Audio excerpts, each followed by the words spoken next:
시베리아 고기압에 쌓인 한기가 한계를 넘으면 맹렬한 한기를 뿜어냅니다. 지금 이 순간 동장군이 한반도를 향해 움직이고 있습니다. 연말 연시를 강타할 한파의 정체는 무엇인가요? 세 가지 핵심 원인을 함께 살펴보도록 하겠습니다. 한반도 기압골에 옅은 구름이 지나가고 있습니다.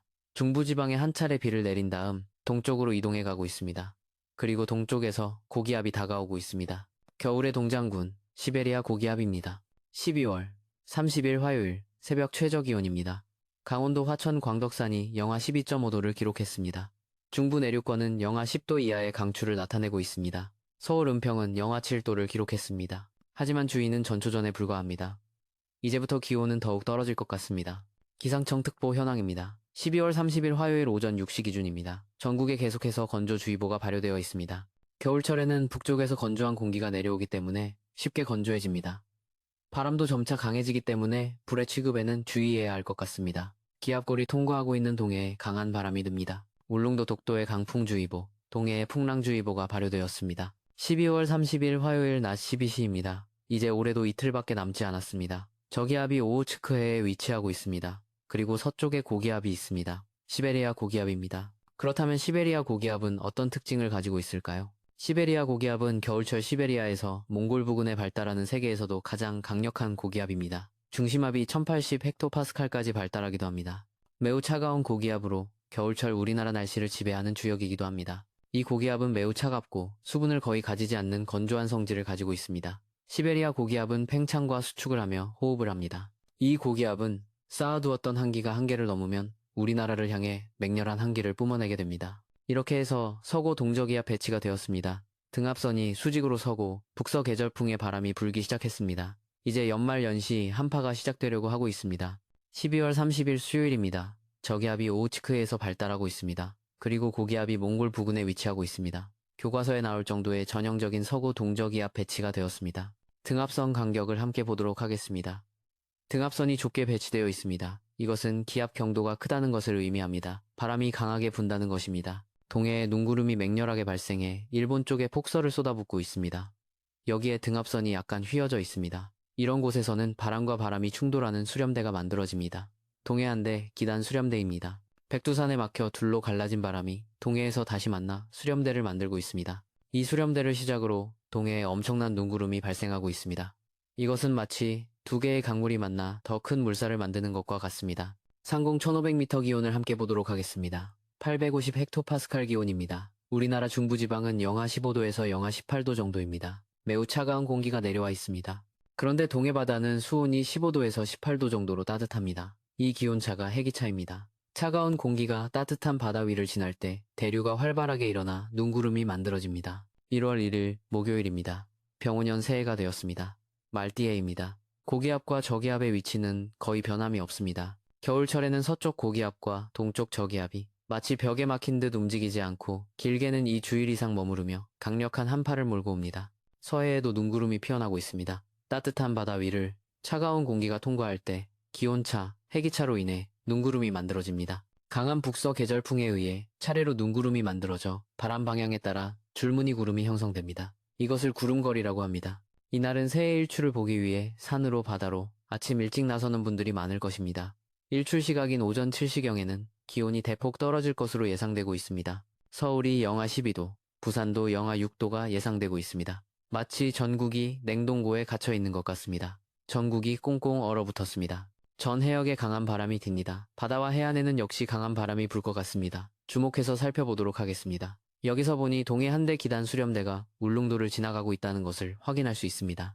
울릉도 독도에 매우 강한 바람이 멉니다. 이 강한 바람은 일본을 지나 태평양까지 불어내려갑니다.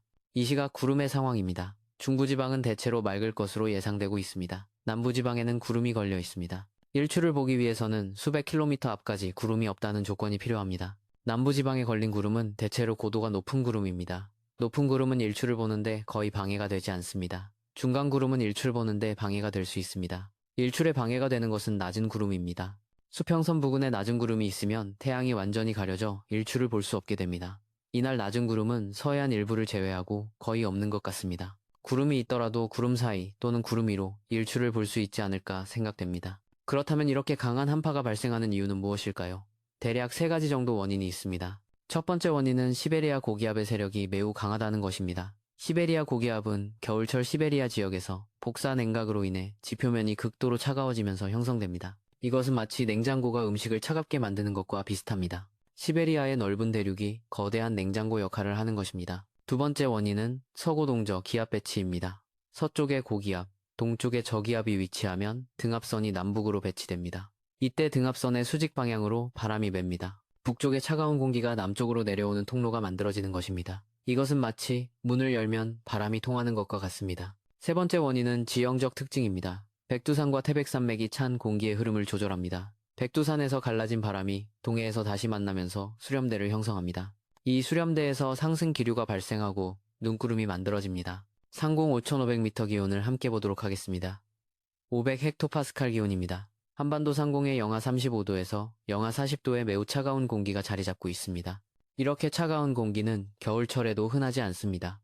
850헥토파스칼 기온입니다. 우리나라는 서고 동저 기압 배치의 한가운데 놓여 한기가 내려오는 통로가 됩니다. 한기의 핵이 한반도 중부까지 내려왔습니다. 여기서 맹렬한 한기를 뿜어내고 있습니다. 평지에 눈 내리는 기준이 되는 영하 6 도선이 제주도 부근까지 내려왔습니다. 이날 비가 내리지는 않겠지만 만약 비가 내린다면 모두 눈이 되어 내릴 수 있습니다. 흥미로운 것은 과거에도 비슷한 한파가 있었다는 점입니다. 1970년 쇼와 45년 1월입니다. 저기압이 급속히 발달하면서 일본 전역에 폭설을 내렸습니다. 이 저기압은 24시간 만에 중심압이 32헥토파스칼이나 낮아졌습니다. 폭탄 저기압의 기준인 24헥토파스칼을 훨씬 넘는 수치입니다. 당시 일본 열도는 눈에 파묻혔습니다. 교통이 마비되고 사망자가 발생했습니다. 이 저기압에는 특별히 이름이 붙었습니다. 쇼와 45년 1월 저기압입니다. 일본에서 유일하게 이름이 붙은 폭탄 저기압입니다. 공교롭게도 지금의 기압 배치가 그때와 매우 비슷합니다. 물론 같은 일이 반복되는 것은 아니지만 주의 깊게 지켜볼 필요가 있습니다. 1월 2일 금요일입니다. 저기압은 여전히 오호츠크해에 머물러 있습니다. 고기압도 몽골 부근에 위치하고 있습니다. 기압 배치에 큰 변화가 없습니다. 한파가 계속되고 있다는 의미입니다. 미국 GFS 모델을 함께 보도록 하겠습니다. GFS 모델도 비슷한 예상을 하고 있습니다. 유럽 ECMWF 모델과 비교해 보겠습니다. 두 모델 모두 한파가 지속된다는데 의견이 일치하고 있습니다. 연말 연시 일주일간의 기온 변화를 살펴보도록 하겠습니다. 12월 31일 수요일부터 1월 5일 월요일까지입니다. 연말 연시를 통해 계속해서 우리나라에 매우 강한 한기가 덮고 있습니다. 영하 6도선을 그어보도록 하겠습니다. 해가 바뀌는 시점에서 영하 6도선이 제주도 부근에 걸려 있습니다. 그리고 1월 2일에 영하 6도선이 대폭 남쪽으로 내려갑니다. 평지에 눈이 내릴 정도의 한기가 중국 상하이까지 내려갔습니다. 이때가 한기의 피크라고 할 수 있습니다. 시베리아 고기압은 팽창과 수축을 반복합니다. 시베리아 고기압은 이렇게 해서 호흡을 합니다. 차가운 공기를 내쉬고 나면 다시 공기를 들이마십니다. 이것은 마치 풍선이 부풀었다, 줄어들었다 하는 것과 비슷합니다. 시베리아 고기압이 수축하는 타이밍에서 영하 6도선이 중부지방까지 올라갑니다. 기온이 조금 올라가는 것입니다. 그런데 이것도 잠시뿐입니다. 1월 5일경에 다시 한기의 핵이 내려오고 있습니다. 영하 6도선이 제주도 부근까지 내려갑니다. 끝날 듯 끝나지 않는 한파입니다. 한파가 계속해서 이어집니다. 이와 같이 시베리아 고기압이 팽창과 수축을 반복하면서 신년 한파가 당분간 계속될 것으로 보입니다. 기상청 중기예보를 보도록 하겠습니다. 이번 주말부터 다음 주 초까지 최저기온이 영하 7도에서 영하 8도, 최고기온이 영하 2도에서 2도 정도로 예상되고 있습니다. 평년보다 5도에서 7도 정도 낮은 기온입니다. 특히 바람까지 강하게 불기 때문에 체감온도는 더욱 낮을 것입니다. 서울의 경우 체감온도가 영하 15도까지 떨어질 수 있습니다. 두툼한 외투가 필요할 것 같습니다. 강원도 산간과 내륙 지역은 영하 15도에서 영하 20도까지 떨어질 것으로 예상됩니다. 수도관 동파에 특히 주의해야 할 것 같습니다. 노약자와 어린이들의 건강관리에도 각별히 유의해야 합니다. 제주도도 예외는 아닙니다. 제주도 한라산은 영하 10도 이하로 떨어질 것으로 보입니다. 제주 시내도 영하 3도에서 영하 4도 정도로 예상됩니다. 제주도에서 이 정도 추위는 흔하지 않습니다. 바다의 물결도 높게 일 것으로 예상됩니다. 동해는 물결이 3m에서 5m까지 높게 일겠습니다. 서해와 남해도 2m에서 3m의 물결이 예상됩니다. 해상 안전에 각별히 주의해야 할 것 같습니다. 건조한 날씨도 계속되겠습니다. 대기가 매우 건조하기 때문에 화재 위험이 높습니다. 산불과 주택 화재에 특히 조심해야 할 것 같습니다. 실내에서도 가습기를 사용하거나 젖은 수건을 걸어두는 것이 좋겠습니다. 이번 한파는 1월 7일에서 8일경부터 조금씩 누그러질 것으로 보입니다. 하지만 완전히 풀리는 것은 아니고 평년 수준으로 회복되는 정도입니다. 겨울은 아직 한창입니다. 앞으로도 시베리아 고기압의 움직임을 계속 지켜볼 필요가 있습니다.